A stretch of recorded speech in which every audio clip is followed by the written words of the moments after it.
Olá pessoal, eu me chamo Antônio Gabriel, sou aluno da FATEC Pompeia e hoje eu vou apresentar mais um vídeo da série de vídeos onde nós abordamos sobre o controle de tráfego na agricultura.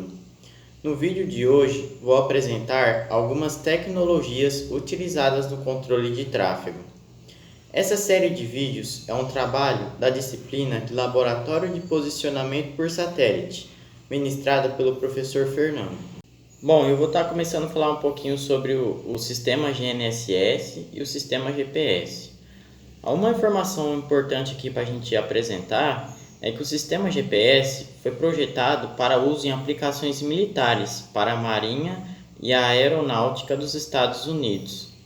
Porém, depois disso foi criados muitos outros sistemas, como o GLONASS da Rússia, o Galileu da União Europeia. E outro sistema que está sendo construído agora é o Beidou, lá na China. E esse sistema compõe os sistemas GNSS. O GNSS é um sistema de geoposicionamento por satélites artificiais, baseado na transmissão e recepção de ondas de radiofrequência, captadas pelos receptores, obtendo-se posicionamento em todo o globo terrestre. Essa constelação é composta de 24 satélites, dos quais 21 são suficientes para cobrir toda a Terra e 3 são previstos como reserva. Esses satélites são distribuídos em 6 planos orbitais espaçados a 60 graus, com 4 satélites em cada plano, numa altitude aproximada de 20.200 km. Os planos orbitais são inclinados a 55 graus em relação ao equador, e o período orbital é de aproximadamente 12 horas siderais. Essa configuração garante que no mínimo 4 satélites GPS sejam visíveis em qualquer local da superfície terrestre. Cada satélite transmite continuamente sinais em 2 ondas portadoras L, sendo a primeira L1 com frequência de 1575,42 MHz e comprimento de onda de 0,19 metros, e a segunda L2 com frequência de 1227,60 MHz e comprimento de onda de 0,24 metros. Sobre essas ondas portadoras, são modulados 2 códigos, denominados de pseudo-aleatórios. Na banda L1, modula-se o código CA e o código P. Já a banda L2 é somente modulada pelo código P.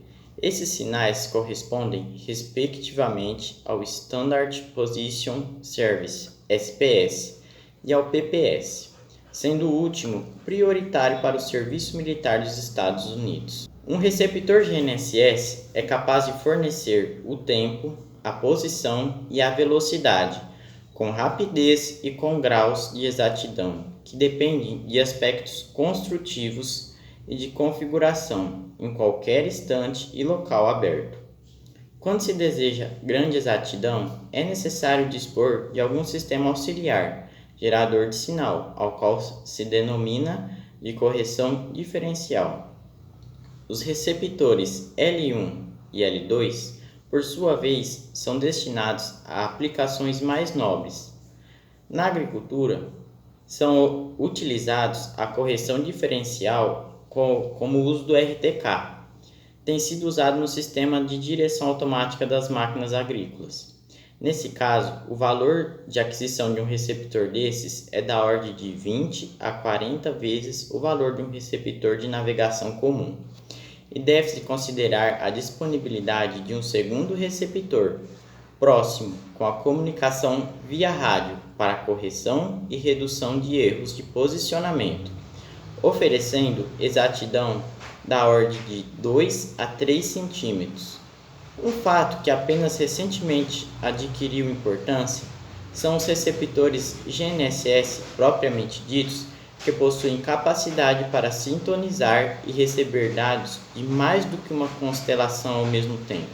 Já estão disponíveis no mercado diversos receptores desse tipo, normalmente associados a posicionamento de maior exatidão mas também já são oferecidos receptores de navegação, que trabalham com o código CA do GPS e do GLONASS, o que diminui o risco da perda de sinal, pois nesse caso o receptor passa a sintonizar satélites das duas constelações. E entrando no assunto do sistema de orientação, os primeiros relatos sobre a utilização desses recursos são do início da década de 1990, em aviões agrícolas.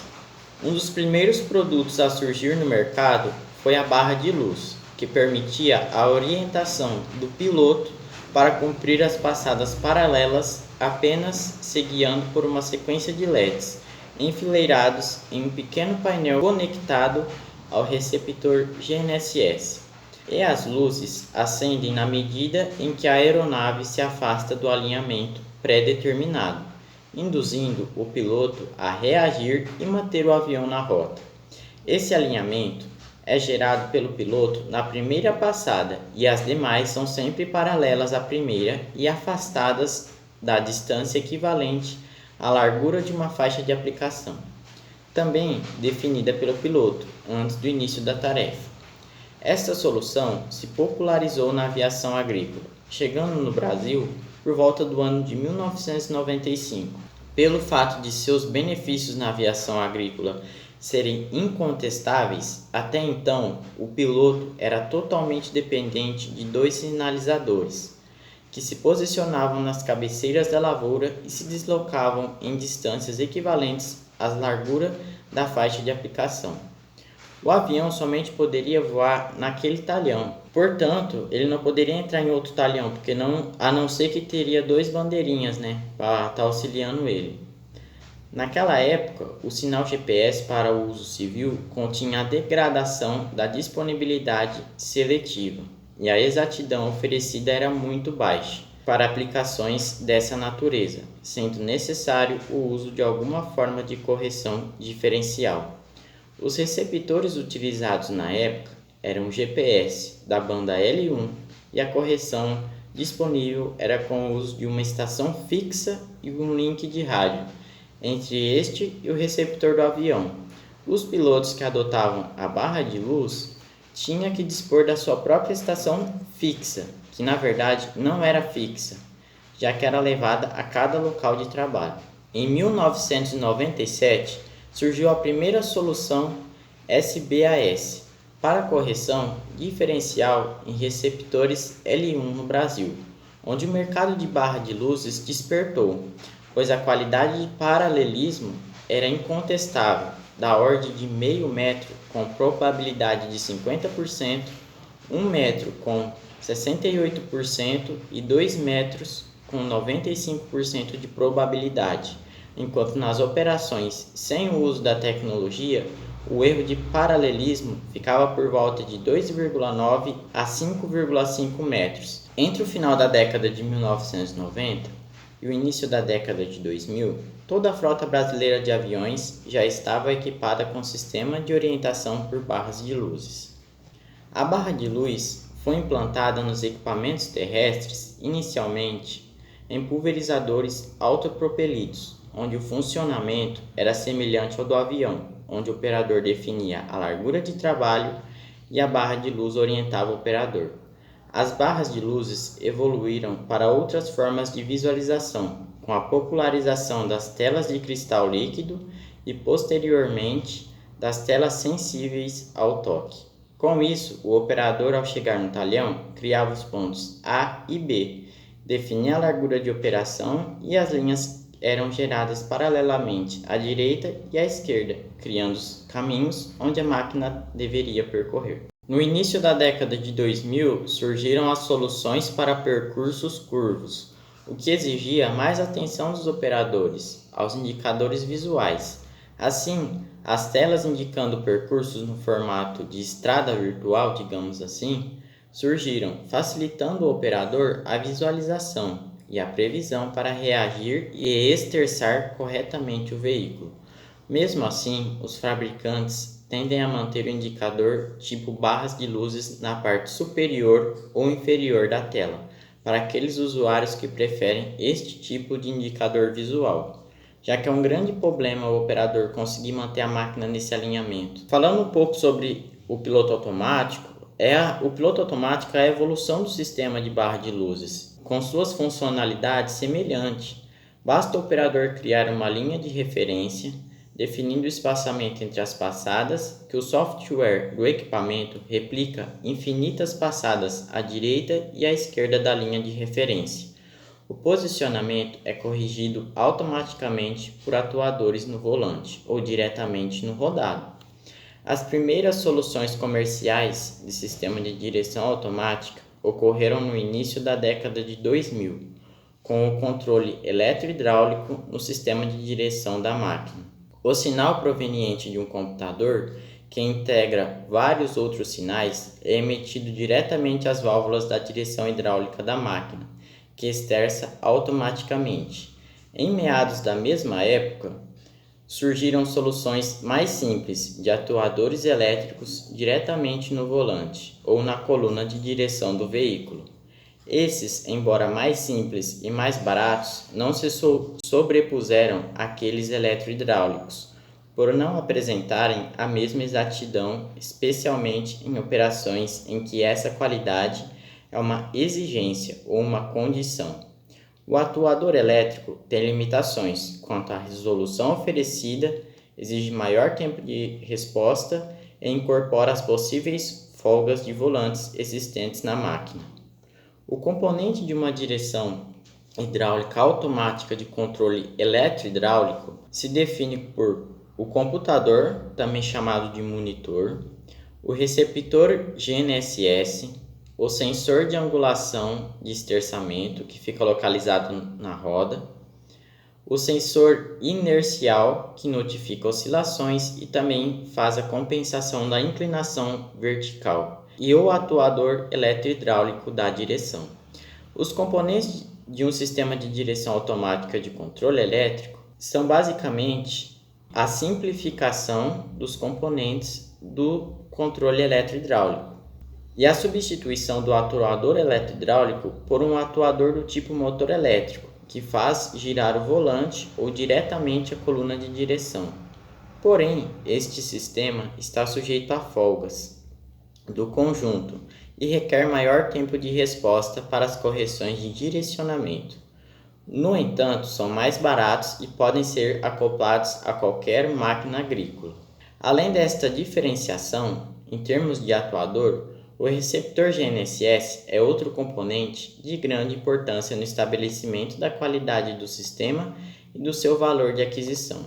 Normalmente, é de se esperar uma combinação de atuadores eletrohidráulicos com receptores GNSS de maior exatidão. Nesse caso, os receptores são, via de regra, GNSS, GPS, L1, L2 mais o GLONASS, com correção diferencial RTK, ou com correção diferencial SBAS, para dupla frequência. Já os sistemas com atuadores de volante são mais comumente oferecidos com receptores GNSS ou GPS L1, e neste caso com correção SBAS, para frequência simples ou mesmo com algoritmos internos de filtragem de erros de paralelismo, como o presente nas barras de luzes. É importante ressaltar que o modo de utilização de sistemas de direção automática pode ser por repetição de passadas paralelas às anteriores, como por exemplo as barras de luzes, porém, com a implantação de computadores e monitores de bordo muito mais potentes, e os sistemas passaram a permitir percursos mais complexos, como os programados em escritório, assim como os percursos copiados de operações anteriores, a gente consegue fazer o controle de tráfego. Por exemplo, a gente pode realizar um pré-planejamento, fazer um planejamento de onde a máquina vai percorrer, ou até mesmo copiar de uma operação que já foi feita dentro daquele talhão, assim realizando o controle de tráfego dentro da lavoura. Com os percursos guiados pela direção automática sendo gravados no seu computador, esses poderão ser reproduzidos indefinidamente. Isto permite a integração das operações automatizadas sobre uma mesma base de dados, como por exemplo o plantio da cana-de-açúcar, que tem seu percurso gravado e será posteriormente utilizado não apenas pela colhedora, mas também pelo trator transbordo e pelos equipamentos responsáveis pelos tratos culturais da área. Para que os benefícios da tecnologia disponível sejam atendidos, a exatidão do sinal GNSS precisa ser compatível com a necessidade. Neste caso, deve haver o julgamento para a correta escolha da qualidade do sinal em cada aplicação, de forma que a exatidão necessária seja atendida. Lembrando que as melhores combinações atualmente possíveis envolvem o sistema de direção automática de controle eletrohidráulico e sinal GNSS, com correção RTK. Alguns fornecedores destes sistemas apresentam especificações com a exatidão média da ordem de 2 centímetros. Porém, existem outras combinações com a exatidão da ordem de 10 centímetros, envolvendo sinal GNSS com correção via satélite. E nesses casos, a necessidade de repetibilidade e sua qualidade deve ser criteriosamente considerada e analisada. É importante frisar que existe a tecnologia de alinhamento dos implementos agrícolas com o trator, onde o próprio implemento conta com a sua antena GNSS, que se comunica com o sistema do trator. O sistema GNSS do implemento é semelhante ao sistema GNSS do piloto automático, tendo como sua diferença que será considerada a posição do implemento em relação às linhas paralelas, e não do trator. E esse foi o vídeo de hoje, pessoal. Eu agradeço a todos por ter assistido o vídeo até aqui. Peço que inscreva-se no nosso canal, deixe um joinha aí para ajudar a gente e fique por dentro dos próximos vídeos, que vai ter também mais vídeos abordando sobre o controle de tráfego. Obrigado a todos e até a próxima.